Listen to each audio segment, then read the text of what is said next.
Well, welcome to 700 Club Interactive. How do you film an invisible God? Well, today's guest, Darren Wilson, has done it not once, but twice. His journey began when he was a skeptic, but it ended as a believer in the things unseen. He's going to be with us later on the program. First, David and Amy Manso were excited at the birth of their new son, Ian. However, their excitement turned to worry when they discovered Ian was completely deaf. Watch this. When our oldest son, David, was 4 years old, we decided to have another child. We got pregnant right away with Ian.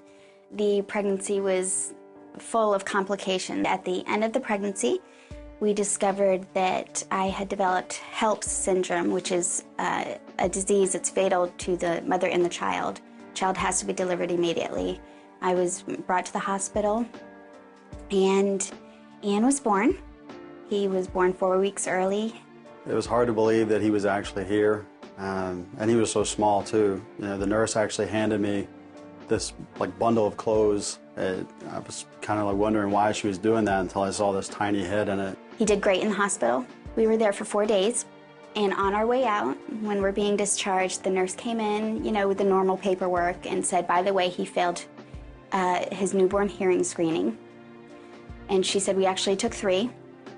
He failed each one of them, so you're going to have to bring him back to the Children's Hospital in a few weeks and have him retested. 4 weeks later, we made our appointment and we brought him back to CHKD, the Children's Hospital.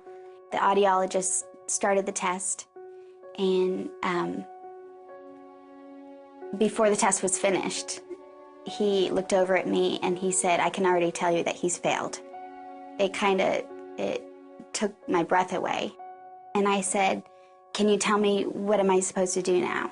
And he said, because he's failed his newborn hearing screening and he's failed this test, we now need to schedule a sedated ABR hearing test, which they will put him to sleep and they will perform several in-depth tests, and we will get a good idea of what he can and cannot hear. So I called CHKD. They said, bring him in, and we had to go in the morning. We're waiting in the room, and I remember a lady came up to me. She said, are you Ian's mom? And she said, I need to talk to you for a minute.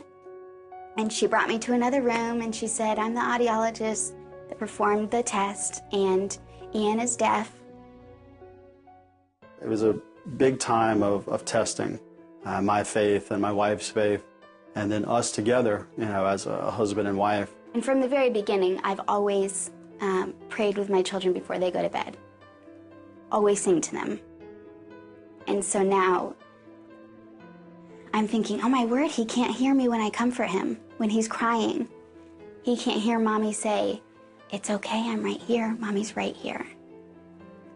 Dr. Schroyer told me at the very beginning, Ian has sensory neural hearing loss, which is nerve damage. It's irreversible, it cannot be fixed.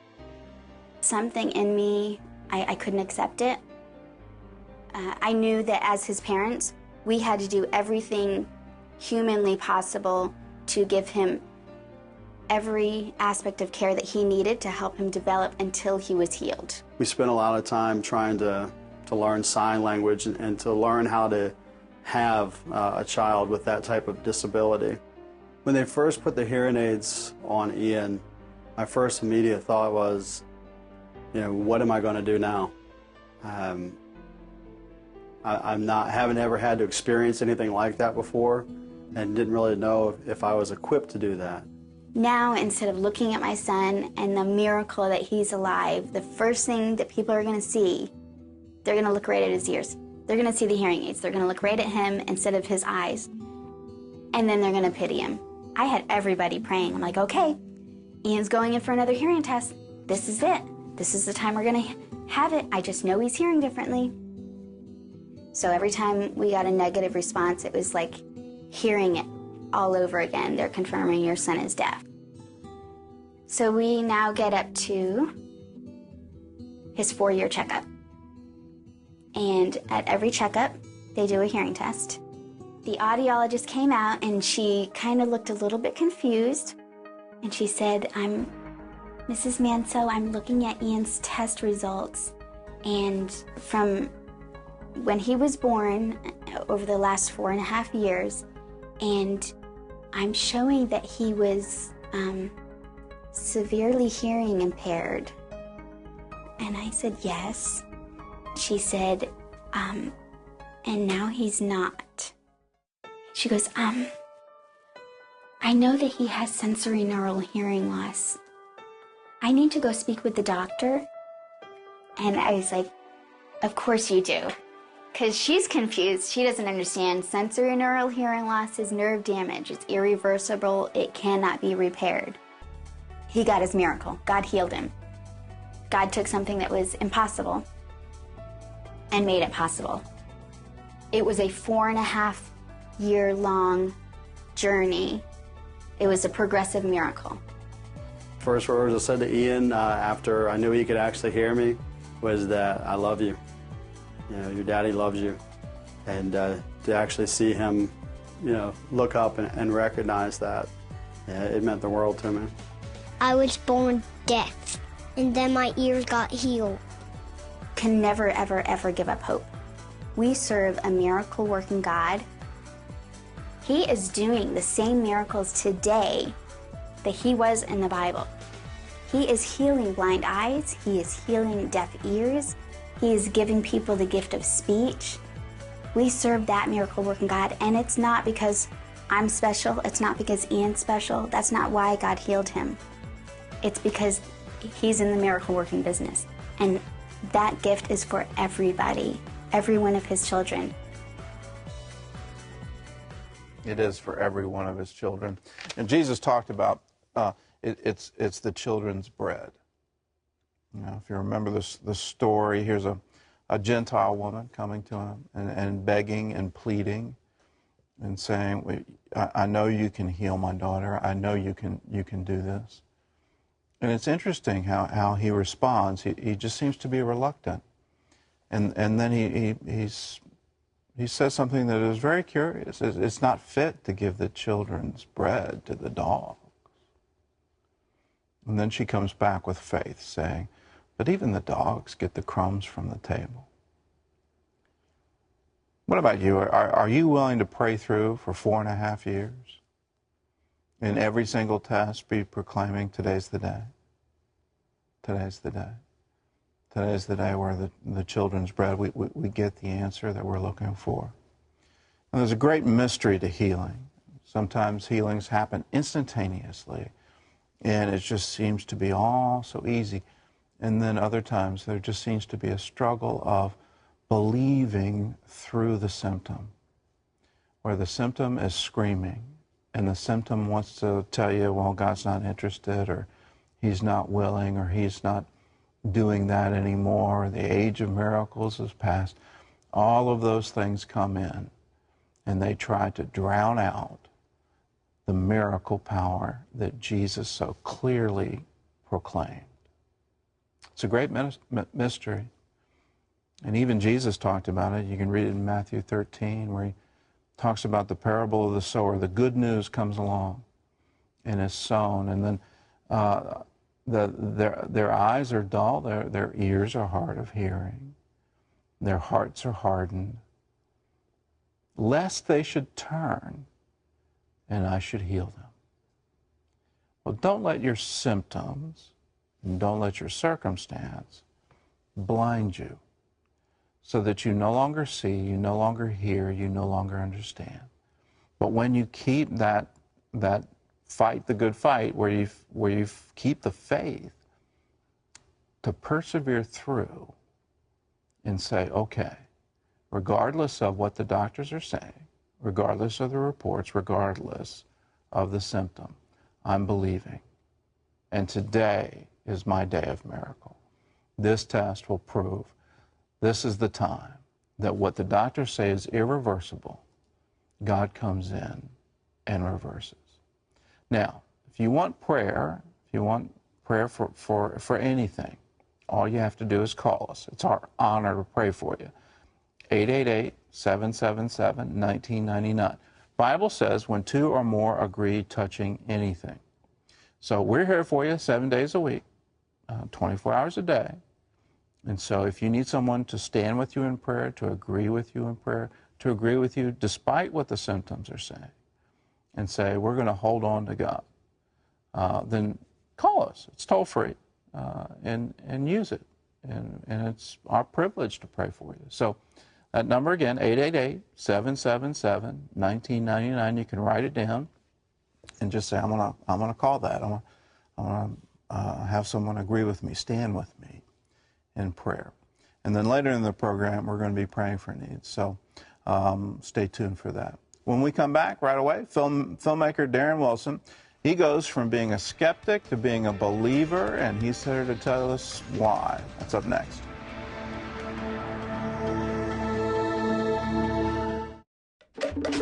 Here we go. Get ready, because now the more fun you have, the more fit you can get. Introducing the Curves Circuit with Zumba Fitness. It's the only class that mixes the music and moves of Zumba with the proven strength training of Curves for one wildly effective 30-minute workout.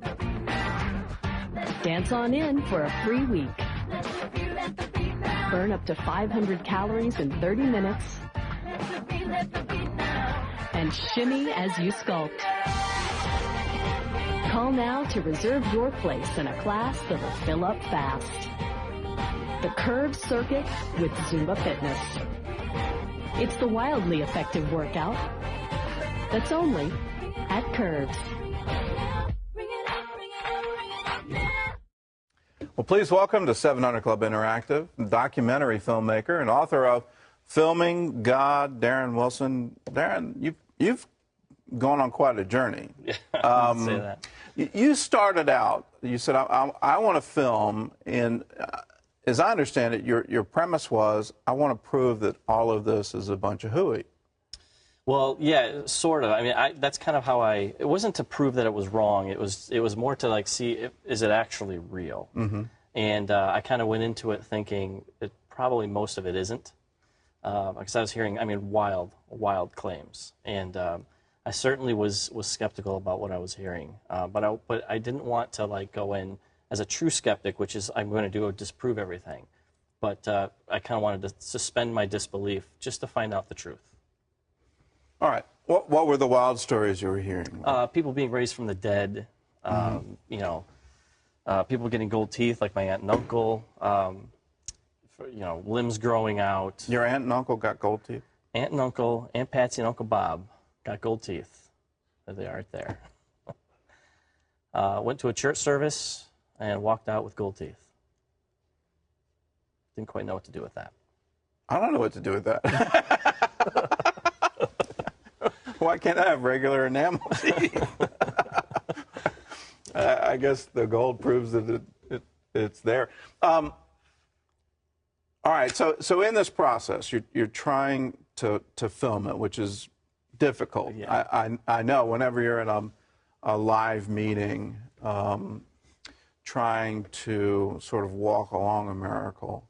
You know, here at the 700 Club, we tend to do it well after the fact, and so we go back and we can get with doctors and we can do the documents right, and then we try to do reenactments. But you went and tried to film it while it's happening, which is really hard. Yeah, I mean, you're dealing with an invisible God who has his own, you know, his own reasons for doing things and his own agendas, and it's. I mean, how do you? I didn't even know where to begin. So I would just show up in faith and say, if you're going to film God, I mean, you have to do it on His terms. And so I tried to only go where He was, where I felt like He was telling me to go. And so that's kind of what we do when we go out. We're trying to figure out what exactly why does He want us here, and trying to figure out because if He doesn't show up, we don't have a movie, basically. And so you really that's what you do now. Yes. But then you weren't asking God where.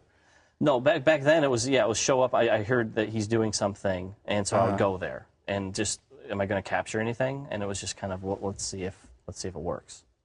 What convinced you?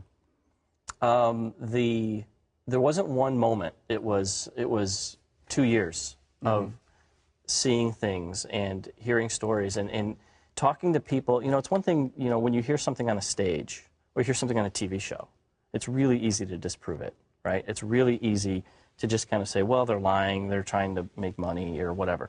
But when you talk face to face with somebody who has no agenda whatsoever, and there's tears in their eyes, and they're telling you because they think you're actually going to believe them, you know when people are not lying to you.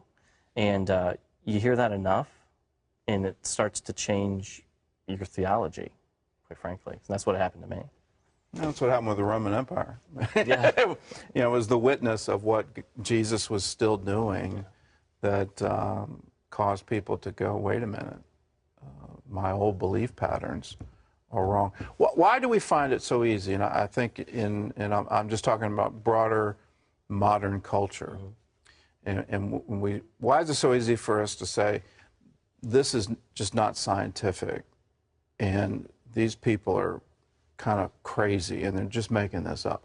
Why is it so easy for us to fall down that line of thinking? I think because there's been so many charlatans, especially in the West. There's so many people who have been uncovered as lying to us, who've been proven to be hypocrites. And so I think, you know, you hear about the big flameouts, so to speak, and it's easier to just kind of throw the whole thing away. Well, they're obviously all lying. They're all trying to make a buck. But you know, when you leave the Western culture, as I have, and you go and you film this stuff, and you're talking to people all over the world, and you're seeing, you know, how real God is all over the world, and how people, they don't have those hang-ups like we do here. That, you know, it changes your perspective a little bit, and you come back home and you're kind of like, wow, we think we're ahead, but we're actually really far behind, if that makes any sense. We're really far behind in belief. I'll give you that. When I preach in places like India, which are Hindu in background, they don't have any problem with there's a spirit world. They don't have any problem with disease is evil. Yeah. They're with you on that. You know, and when you present a God who heals, who answers prayer, they go, wow. You know, and they don't have any problem believing in God. They have a lot of them. But you know, it's just it's a completely different atmosphere and environment where it just seems to be easier for them to believe. Here, there's a whole sort of show me, and then even when you show me, I'm still not going to believe. Right. Yeah. I mean, we seem to be stubborn in that, even in face of a lot of evidence that there really are miracles. Yeah. I've seen plenty of the reports where you have doctors that say, in medical terms, this could not have happened. Nerves don't regenerate. You know, spines don't come back together this way. Yeah. This doesn't happen. Yeah. As far as you know, my story goes, you know, when I was in my kind of skeptical realm, world, whatever, I mean, I didn't want to believe, because I think that's the other thing is if you're willing to admit that it's real, that God really does this stuff, then it changes the whole game. It changes everything. And now there's a responsibility that's placed on you. And you have to deal with that. And you have to deal with it. And so I think a lot of people just want to, like, just stick their head in the sand. Let's just do Christianity as normal. Let's just all be normal. Let's be nice people. That's all we're called. Because a lot of that, I don't want to deal with it, have to do with the wrong conception of God. Right. That God's mad at you because of what you've done. And you know, if you ever have to get right with him, that means, you know, you got to go in for the spanking first, yep. or whatever. Yeah. What would you say to a skeptic right now, just watching this? I feel you. But you know, to me, I feel like there's a difference, and I talk about this in the book in the very beginning, because I want to explain where I'm coming from or where I came from. Is, you know, there's a difference between a skeptic and somebody who is discerning. And I used to say I'm just being discerning, but in reality I was a skeptic. I was an imposter. And I think a true skeptic, when you hear about things that God's doing, you hear about things that go against your grid of understanding, that blow away what you think is real. A true skeptic's first order of business is going to be to disprove that he's actually doing that. And so we go and we try to say, okay, this isn't in the Bible, so I'm going to throw it all out.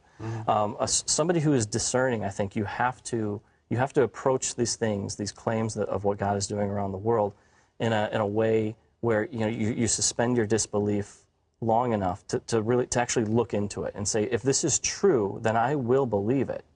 But see, a true skeptic will never believe, because their whole goal is to disprove and to keep things normal.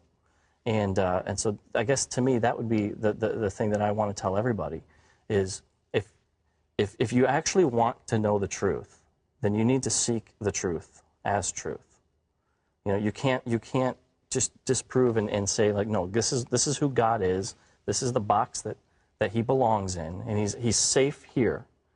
C.S. Lewis, my wife is fond to say, C.S. Lewis talks about, the Lion of Judah. He's not a tame lion, right.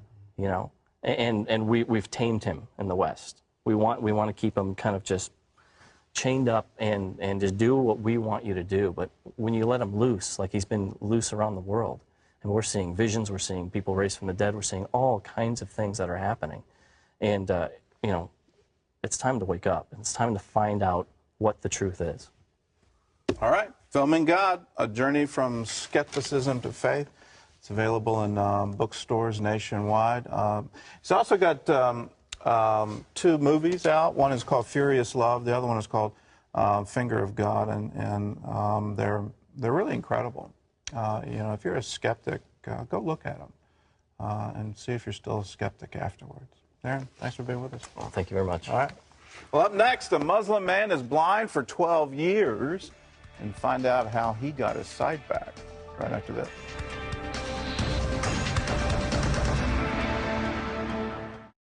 The Duggars live a life of controlled chaos and make it look easy. After all, it's only 19 kids, $3,000 a month for groceries, 40 loads of laundry a week, in front of millions of viewers for 6 seasons. We're waiting. Go, go, go. Why do you think the country and the world is just so fascinated by your family? And if we can get them to sit still long enough, we just might find out how and why they do it. On the 700 Club, next. 700 Club Interactive. It's your show, and we want to hear from you. Now it's easier than ever.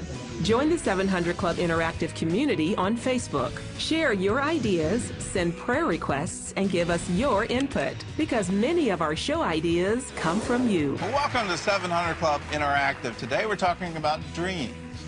700 Club Interactive. Your show, your voice, now on Facebook.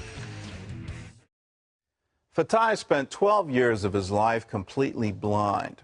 Doctors and tribal healers couldn't help him, so Fatai turned to a friend for help. And that's when this Muslim man saw his first miracle.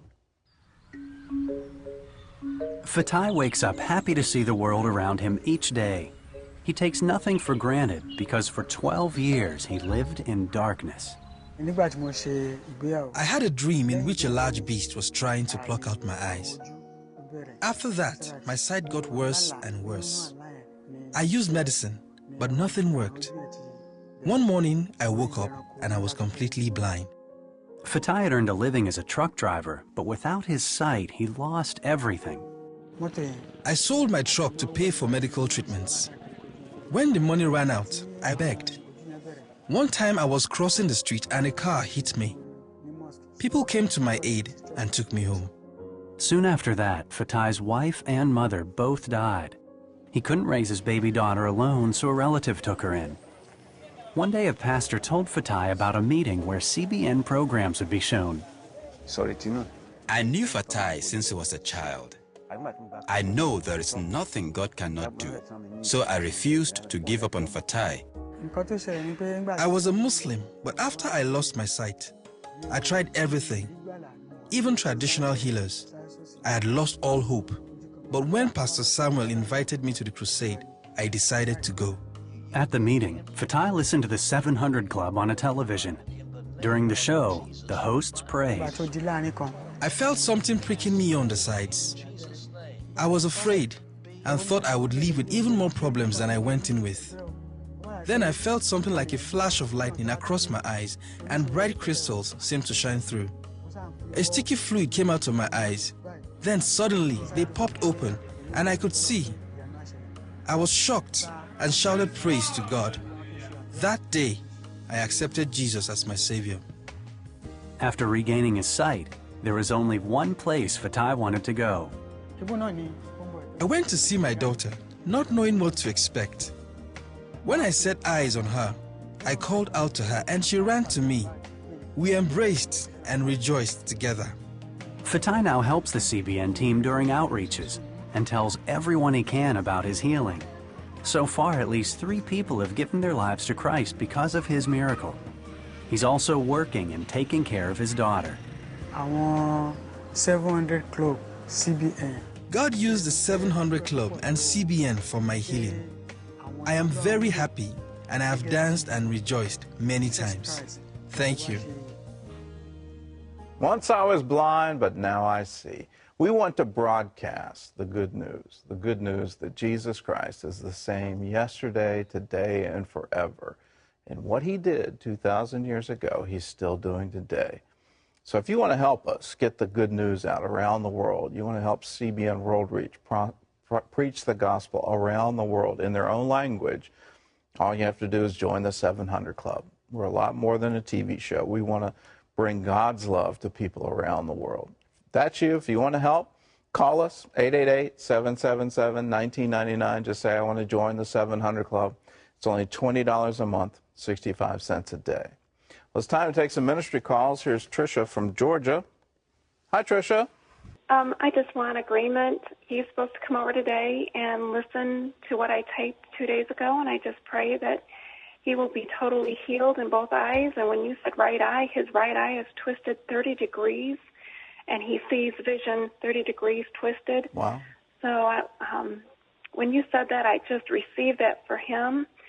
And when I called him, I was so excited for him to come over, but he keeps stating that there's people worse off than him, and he's just kind of accepting where he's at. And I'm like, Larry, this healing is for you. But I really have this message for you, and I think, I don't think I know this is from the Lord for you, that he wants to empower you to do miracles. He wants you to lay hands on Larry and for Larry to receive healing. Now, if you've got to talk them into it, that's fine. A lot of people have to be convinced that they're, good enough for God to, care about them. And they have this feeling that they're rejected and God's not interested. And so you need to really impress upon Larry how much God loves him. And just for who Larry is, that Larry doesn't have to do anything for God to love him. That we're all God's children, and he loves us, and he wants to do good things for us. But just for you, you need to hear the message that God wants to use you, and he wants to empower your hands. And so, Lord, right now we just pray for Tricia, and we just ask that you would pour out your Spirit on her, that she would just have this sense of your anointing and enablement for miracles. And we just proclaim over her your word, these signs shall follow them that believe. They shall lay hands on the sick, and they shall recover. And I just want this to be just certain for her, that she would go with confidence to Larry and be able to see the miracle through his eyes, that when he begins to see, when that 30 degrees becomes normal, she would see the joy on his face. In Jesus' name, amen. Thank you, Jesus. Thank you, Gordon. A lot of people praying for you in the chat room, so let us know what happens with Larry. I will. Thank you so much. Thanks for calling. All right, God bless. That's all the time we have for this program. We leave you this word from 1 Corinthians. There are different ways God works in our lives, but it is the same God who does the work through all of us. God bless you. We'll see you again.